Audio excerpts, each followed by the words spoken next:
E os Estados Unidos, que invadiram a Venezuela, pegaram o Maduro, trouxeram ele para Nova York para ser julgado. Inclusive, nós estávamos viajando, né, Matheus? Estávamos no Nordeste, estava lá tranquilo, na praia, super tranquilo. Acordo de manhã, já com essa notícia. Notícia disparando pra lá, pra cá, fotos fake do Maduro por aí, ele com o exército americano no avião, porém a foto que é real mesmo do Maduro é essa daqui, que inclusive nessa notícia está um pouco cortada, mas que ele estava com um conjuntinho da Nike, que a pesquisa, a busca dele subiu absurdamente, e eu acredito fortemente que essa foto aqui do Maduro nos jatos, no jato americano indo para os Estados Unidos, vai ser a foto que vai marcar essa década, né, Matheus? Vai marcar. E eu acredito fortemente que ele tava lá na casa dele, tranquilo, com outra roupa, e botaram essa roupinha da Nike nele. Com certeza. Eu acho que ele tava de cueca. Às vezes tava até pelado. Aí ele foi pego numa operação que foi extremamente rápida, né? Então o exército americano demorou, se eu não me engano, 47 segundos pra conseguir tirar ele de lá, pra já colocar no jato, pra ir pros Estados Unidos. 47 segundos? Aham. Pode entrar, né? Acho que os 47 segundos foi depois de invadir, né? Depois entrou, aí 47 segundos até... Exato. Não, mas isso aí é forças especiais mesmo. Força especial. Por isso que muitas pessoas que falam, não, qual que é o lastro do dólar? Porque será que as pessoas continuam usando o dólar? E é óbvio que o dólar é uma moeda inflacionária, que o governo americano vai lá, imprime mais, mas uma parte do lastro do dólar são esses jatos americanos, é o exército americano, é ou não é? É a pressão que os Estados Unidos bota aí. Exatamente. Mas o que a gente tem que lembrar da Venezuela, que muitos não sabem, inclusive eu e o Matheus temos 26 anos, somos de 1999, mas quem já tem os seus 30 e poucos, 40 e poucos, sabe muito bem disso, que a Venezuela já foi um país extremamente rico. Então tá aqui a notícia, a Venezuela foi mais rica que Itália nos anos 70, mas dinheiro ficava só com a elite de vida luxuosa, veja imagens. Então temos aqui a elite da Venezuela. Então tá aqui, isso na década de 70, já no carro. Que parando pra ver, não é tanto tempo atrás. Com certeza não é tanto tempo atrás mesmo. Que nem nossa mãe era criança. Exato, Nossa avó era adulta. Exatamente, a Venezuela é um país muito rico, tanto que Flávio Augusto, antes de fundar o WhatsApp, se mudou pra Venezuela pra abrir na empresa dele, né, que ele era contratado pela empresa, o time inteiro lá na Venezuela, morou, se eu não me engano, 2, 4 anos lá, e falou que era um país próspero, que era um país rico, e que o comunismo destruiu esse país. Então, o que acaba acontecendo é o seguinte, que lá no começo da década não, né, dos anos 1990, né, 1900, tivemos o descobrimento do petróleo na Venezuela. E o que aconteceu? Diversas empresas estrangeiras começaram a explorar esse petróleo. A Venezuela tem a maior reserva do mundo de petróleo. Então não é pouca coisa. Tanto que nós temos aqui a imagem, até salvei aqui para facilitar a visualização de vocês. Coloca no o F11 aqui. Então podemos ver países com as maiores de reserva, aqui acho que a tradução ficou ruim, mas enfim. Tá aqui, Venezuela, bilhões de barris. Top 1. Venezuela tem uma reserva maior que a Arábia Saudita. E todo mundo sabe de Arábia Saudita, reis do petróleo, que contratou Neymar, que contratou Cristiano Ronaldo, que é um país com muito dinheiro mesmo, com muitos magnatas. Tá aí, Venezuela, acima da Arábia Saudita, acima do Irã, que tem muito petróleo, acima do Canadá, acima do Iraque, acima de diversos outros países, Estados Unidos aqui embaixo, para vocês entenderem qual que é a magnitude do petróleo que tem lá dentro da Venezuela. Nós vamos entrar ainda na parte do Trump, em relação se foi por conta do petróleo, como que foi isso, mas a gente tem que entender antes como que foi a degradação, como que a Venezuela passou de ser um país mais rico que a Itália na década de 70 para um país pobre, para um país que tá na porcaria, que tá na bosta. Começa com o governo do Hugo Chávez, que tá aí. Já a notícia que ele estatizou 60 empresas ligadas à produção de petróleo. Então o que nós tínhamos na Venezuela? Um país muito rico, mas ao mesmo tempo um país desigual. Por quê? Nós tínhamos grandes elites que controlavam o petróleo, que tinham essas empresas, que conseguiam estar com dinheiro bruto, e nós tínhamos boa parte da população que ainda era pobre. E era um país democrático até então, né? Tem algumas pessoas que defendem que ainda existe democracia na Venezuela até hoje, mas enfim, entraremos nisso. Mas qual que é a grande questão? Que quando nós temos uma pessoa mais de esquerda, muitas vezes ela consegue ser eleita democraticamente, não consegue, Matheus? Consegue, é. Porque vai chegar e vai vir com aquele discurso populista, não. Que é o seguinte, nós temos grandes magnatas aqui em cima, esses caras que têm todo o dinheiro. Porém, eu entrando aqui dentro, vou dar mais educação, vou dar mais saúde. Você que é pobre vai poder viver. Ou então... Não, o principal, que eu vou tirar do rico e vou dar pra você que é pobre. Exato, exatamente. Não é que se fosse isso seria ok, não. Que você que tá fudido aqui, você tem que ter mais condições de vida, tem que ter educação, tem que ter uma vida melhor. Porém, todo mundo promete isso.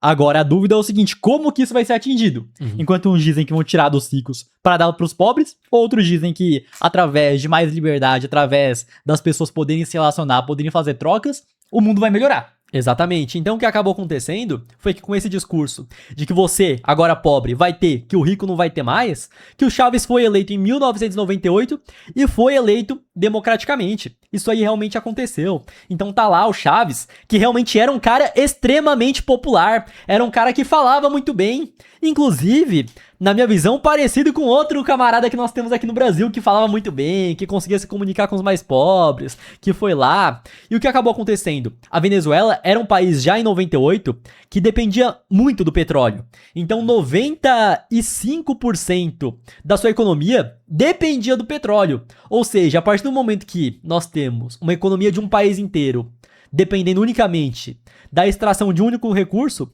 já fica uma dependência muito grande, certo, Matheus? Uma fragilidade. É uma fragilidade que se nós temos ou a extração diminuindo ou o preço do petróleo caindo muito, é uma economia que estará muito frágil.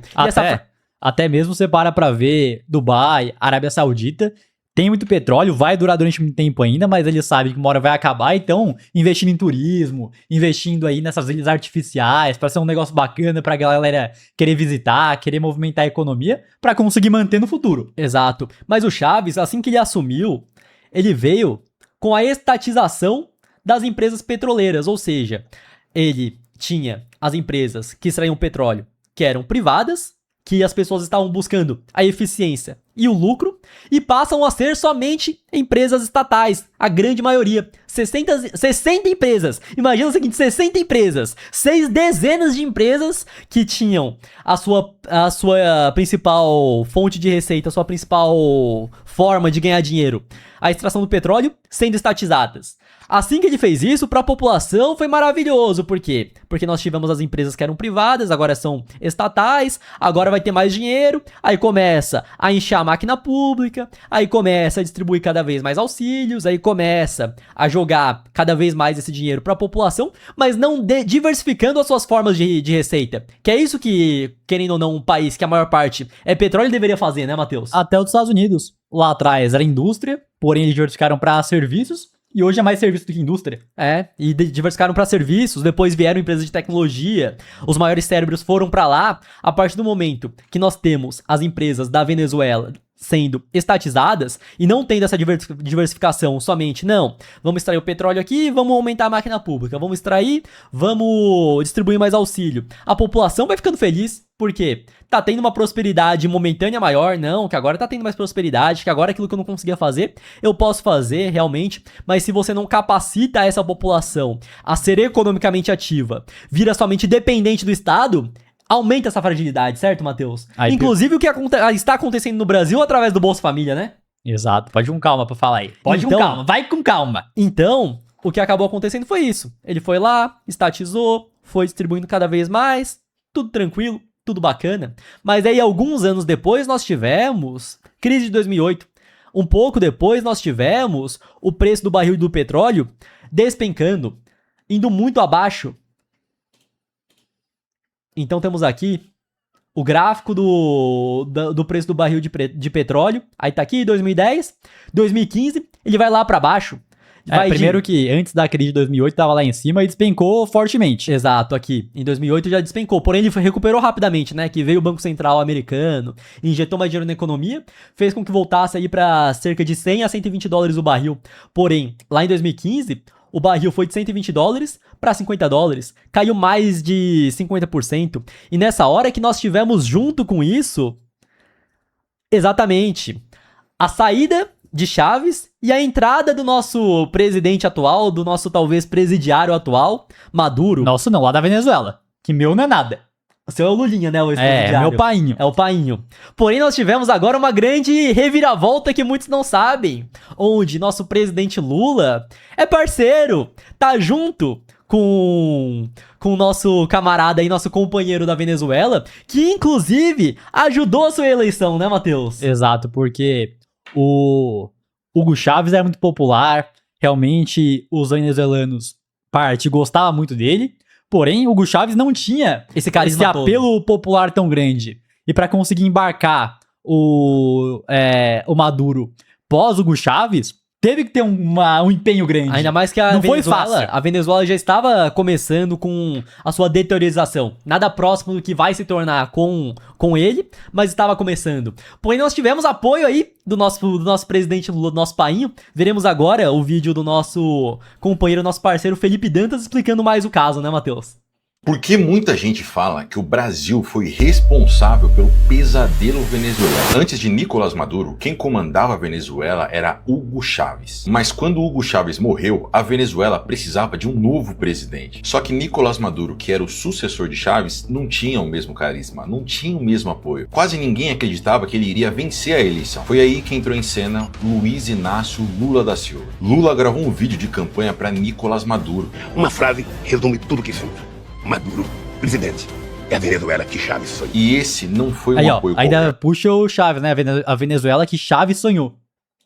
Foi o ex-presidente que naquele momento era o mais popular da América Latina. Ele emprestou seu rosto, a voz e sua credibilidade para eleger o sucessor do Hugo Chávez. E o apoio não foi só com palavras, ele também foi um apoio bilionário. Mas o apoio nos bastidores foi ainda mais forte. Para vencer as eleições, o Maduro importou a máquina de milagres do PT, que eram os mesmos marqueteiros que elegeram a Dilma e o Lula. O vídeo gravado pelo Lula... E calma lá, que pra eleger o Lula, beleza. Acredito sim que o Lula é um cara muito articulado mesmo. Mas ao mesmo tempo, ele já tava se candidatando à presidência se eu não me engano, mais de 2 vezes. Ele conseguiu mudando bastante a narrativa com esse marqueteiro. Se vocês quiserem um vídeo depois de como o Lula conseguiu se reeleger, a gente pode fazer. Que não foi simples também, não. É, exato. Ele teve que mudar muita coisa, teve que mudar muito o arquétipo que ele representava, que era aquele operário revoltado, que parecia que ia entrar no Brasil, ia acabar quebrando tudo aqui, ia mudar muita coisa, pra ser aquele cara mais brando no discurso. Exato, mas pra eleger Dilma Rousseff,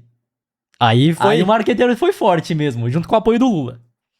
Mudou a Venezuela inteira. Foi usado em comício, na televisão, nas redes. Para milhões de venezuelanos, se o Lula apoiava o Maduro merecia uma chance. O resultado? Maduro venceu por menos de 2% dos votos. Uma das eleições mais apertadas da história da Venezuela. Para muita gente, sem o apoio do Lula, a história na Venezuela seria completamente diferente. Mas o que o Lula fez antes da eleição de 2013 foi ainda mais decisivo. Foi ele quem articulou a entrada da Venezuela no Mercosul. Foi ele que abriu os cofres do BNDES e fez empréstimos bilionários para as obras venezuelanas.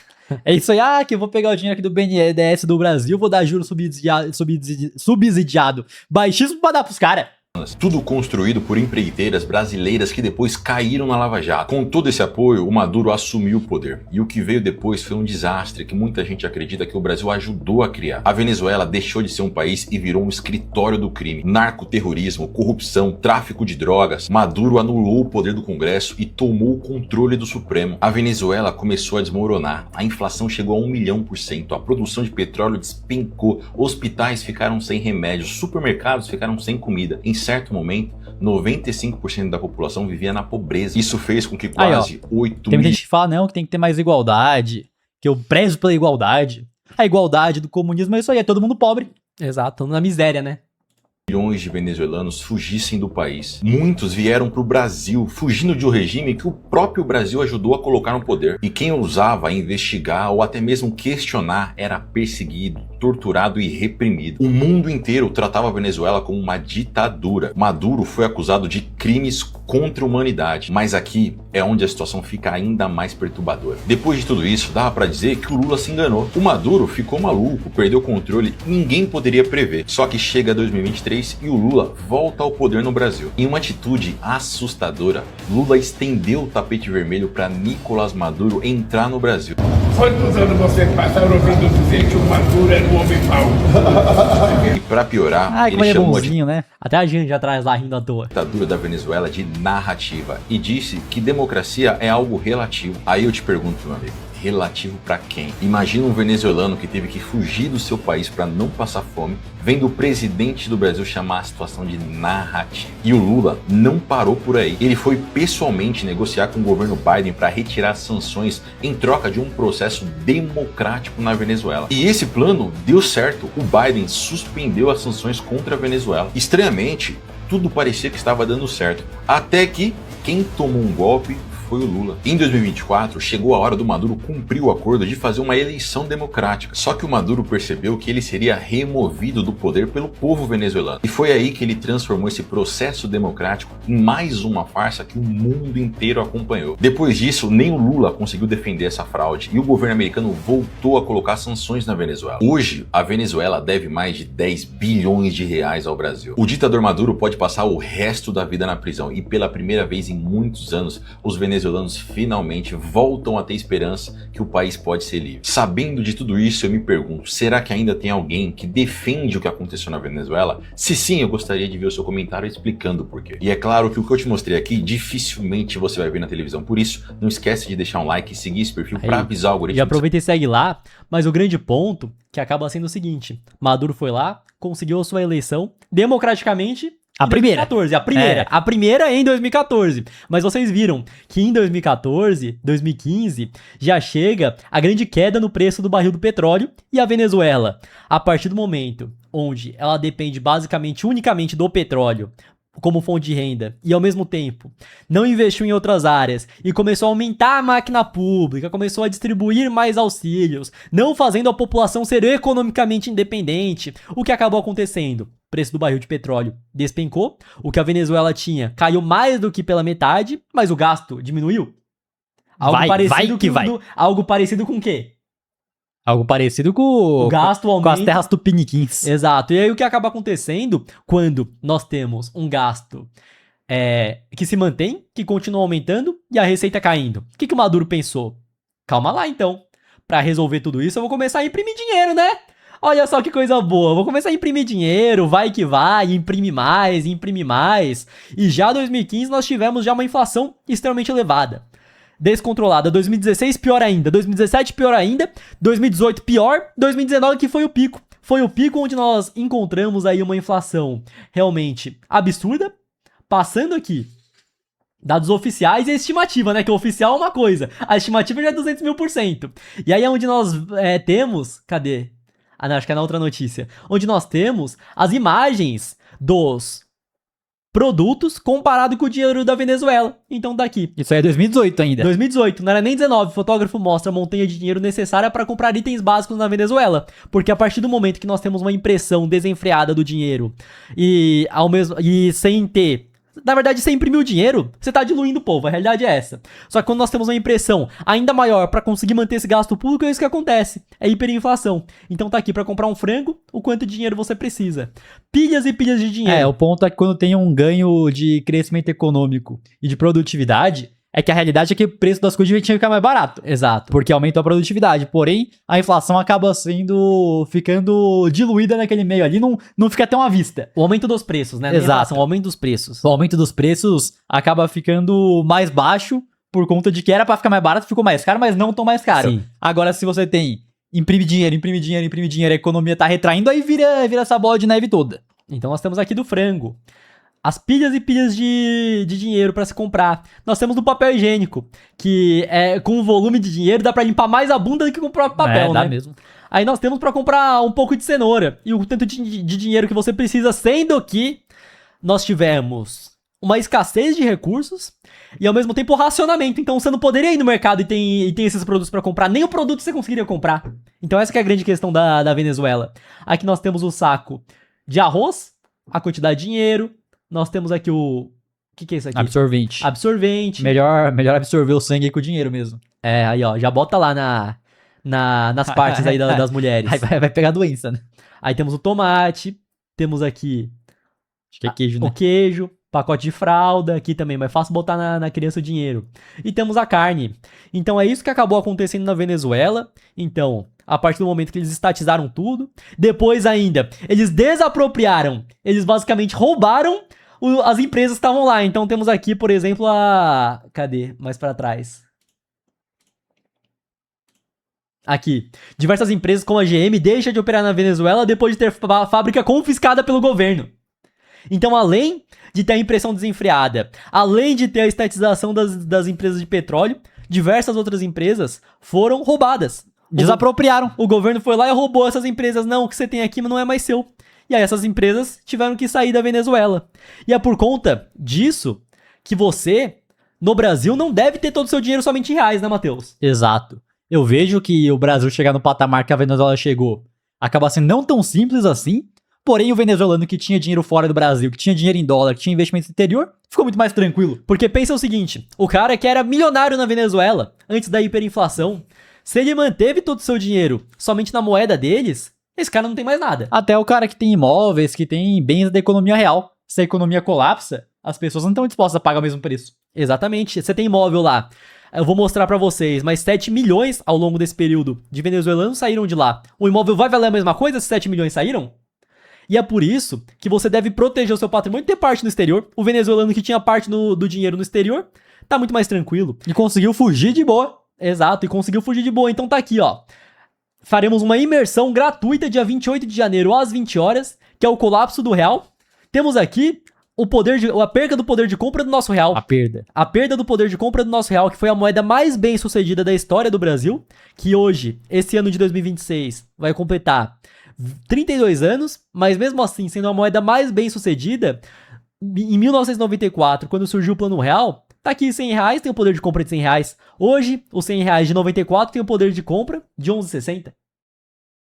Então foi isso que aconteceu com a moeda, o real, sendo que nós não tivemos nenhum momento de hiperinflação no real. E mesmo assim a nossa moeda já virou pó. Então para se inscrever, link da descrição, você vai colocar o seu nome, entrar no grupo do WhatsApp e se prepare para o dia 28 de janeiro, às 20 horas, para participar dessa imersão gratuita. Então voltando para Venezuela, o que acaba acontecendo é que pós-Maduro entrar lá, ele acabou instaurando a ditadura, sendo muito sincero. Então, em 2018, tivemos as eleições, né? Teve 2014 que ele se elegeu. 2018 tiveram eleições que já foram, como que eu posso dizer, contestadas por diversos órgãos internacionais, países que não consideraram essa eleição democrática. E pós 2018 já não teve mais eleição. Tanto que aparece aí por denúncias de fraude. Já estavam denunciando. Exatamente. Então, lá ele já tomou o poder, vocês viram, já roubou diversas empresas que estavam lá dentro, já imprimiu dinheiro a rodo, já fez toda a bagunça lá. E a real, com tudo que tá acontecendo, com a galera toda fudida lá dentro, vai querer eleger o cara de novo por quê?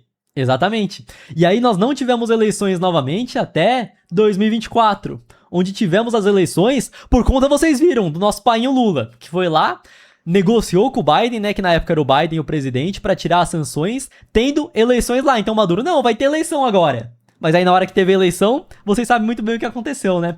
Então tiveram eleição. Ah, não, mas essa aí eu acho que é verdadeira mesmo. Porque ele ganhou no limite, 51,2%. Com certeza. Aí né? essa aí tem que ser verdadeira Não teve mesmo. oposição, então ele ganhou, ó, comemorando aqui, tudo bacana.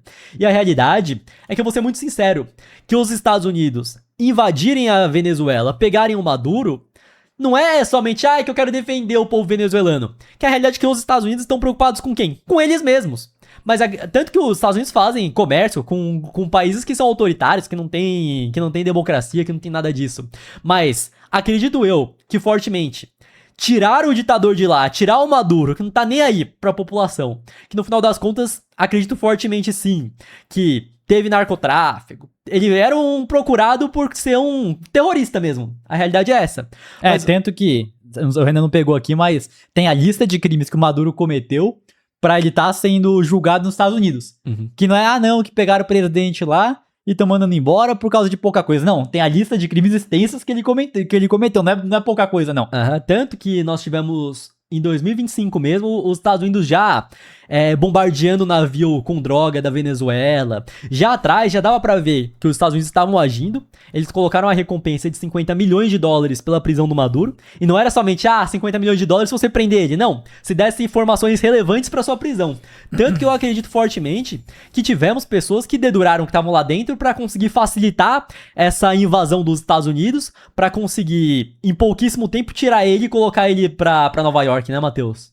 Então, nós tivemos toda essa questão e nós tivemos também, lá no passado, empresas petroleiras dos Estados Unidos que estavam extraindo da Venezuela e foram roubadas. Então, o grande ponto é que nós temos empresas de petróleo dos Estados Unidos que, a partir do momento que elas foram roubadas pela Venezuela e nós tivemos a prisão do Maduro, reagindo fortemente após isso, então, a própria Chevron, nós podemos observar que no dia 31 de dezembro para cima, já deixa eu até aproximar o gráfico aqui, já tivemos uma grande alta, obviamente depois uma correção, mas não uma crescente. Temos outras empresas, como a Exxon também, empresa de petróleo, subindo pós esse fato, porque a partir do momento que nós temos empresas americanas que podem, né, isso aqui não é 100% garantido, mas que podem explorar também o petróleo da Venezuela, que podem ter o seu dinheiro que foi roubado de volta, uma alta nas empresas de petróleo americanas. Um otimismo. Inclusive, para você investir no exterior, comprar Bitcoin também, você pode investir em commodities também, como ouro. Nós utilizamos a Quantifury, já abre aí, deixa eu abrir aqui, que é a corretora internacional que nós investimos, que nós utilizamos para investir fora, tirar nosso dinheiro do Brasil. Inclusive, colocando o cupom GEMES na abertura, você ainda ganha uma recompensa em Bitcoin. Então lá, por exemplo, você pode investir nas empresas de petróleo dos Estados Unidos, você pode investir em ETFs também, você pode investir, por exemplo, no SPY, que replica o S&P 500. As 500 maiores empresas dos Estados Unidos. Tem também você pode investir em ouro também, você pode investir em ETFs que replicam o ouro. Deixa eu colocar aqui. Primeiro do Bitcoin aqui, você pode investir em ETF que replica o preço do ouro. Qual que é o ETF? GLD. Aqui, o GLD, né? GLD também aqui na Quantifury. E outras questões que tem dos Estados Unidos invadirem a Venezuela, que muitos falam, e foi por causa disso, foi por causa daquilo. E realmente é interesse dos Estados Unidos e pode ter sido mesmo. É em relação às reservas de recursos naturais que tem na Venezuela. Então tá aqui, recursos naturais da Venezuela podem valer 14 trilhões. Então a Venezuela tem grandes reservas de ouro, tem grandes reservas também de petróleo, né, obviamente. Então isso é de interesse dos Estados Unidos. E uma questão muito interessante que pode acontecer é sobre os bitcoins que a Venezuela tem. Porque a partir do momento que o país toma diversas sanções, ela não pode mais utilizar o sistema SWIFT para conseguir negociar, para conseguir trocar o seu petróleo por dólares, por exemplo. Mas eles passaram a utilizar o mercado de criptomoedas, mercado do Bitcoin, stablecoins também. E o que acaba acontecendo? A Venezuela, existem órgãos independentes que estavam verificando isso. Quando o Bitcoin estava entre 3 mil e 10 mil dólares, foram lá, parte do que estavam negociando de petróleo podem ter trocado por Bitcoin e eles podem ter uma reserva de 600 mil Bitcoin. Isso aqui, essa reserva de 600 mil Bitcoin, é mais do que nós temos, que os Estados Unidos têm de reserva, os 200 mil Bitcoin.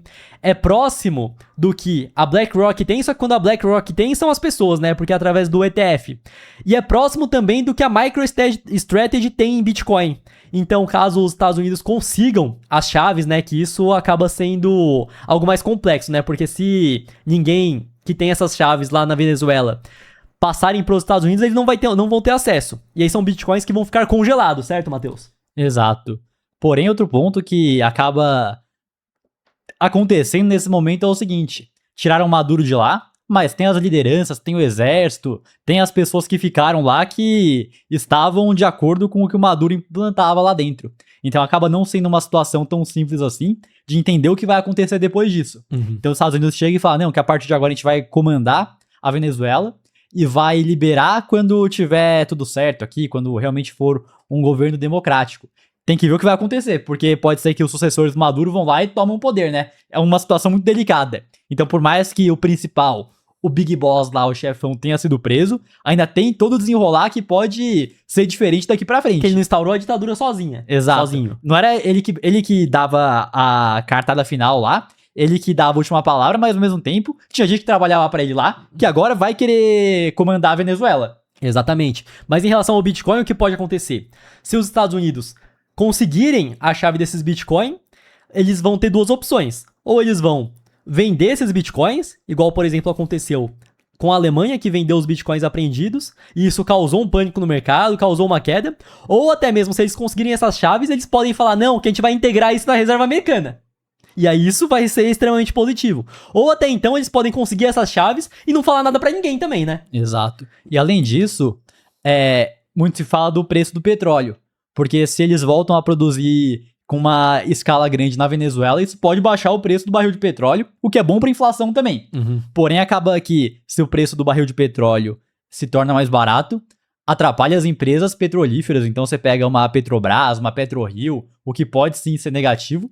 Porém, na questão da inflação para o mundo todo é positivo, porque se tem mais petróleo, o preço do combustível é menor. O que serve para tudo, né? Para você transportar alimento, transportar tudo, vai petróleo. Então, pode ser um movimento desinflacionário se a produção de petróleo aumenta no mundo. Mas isso não é do dia pra noite, né? Porque o que acontece é que a produção de petróleo da Venezuela caiu muito de vários anos pra cá, né? Quase década pra cá, já que o declínio começou mais forte em 2015. Então, até essas empresas conseguirem construir suas bases sólidas, pra conseguir aumentar a extração, pra conseguir aumentar a quantidade de barris produzidos, não vai ser do dia pra noite, não vai ser daqui 2 meses que isso vai acontecer. Então é isso sobre a Venezuela. Comenta aí o que você acha que vai acontecer. Não se esqueça também do colapso do real aí pra você se inscrever na imersão, link na descrição.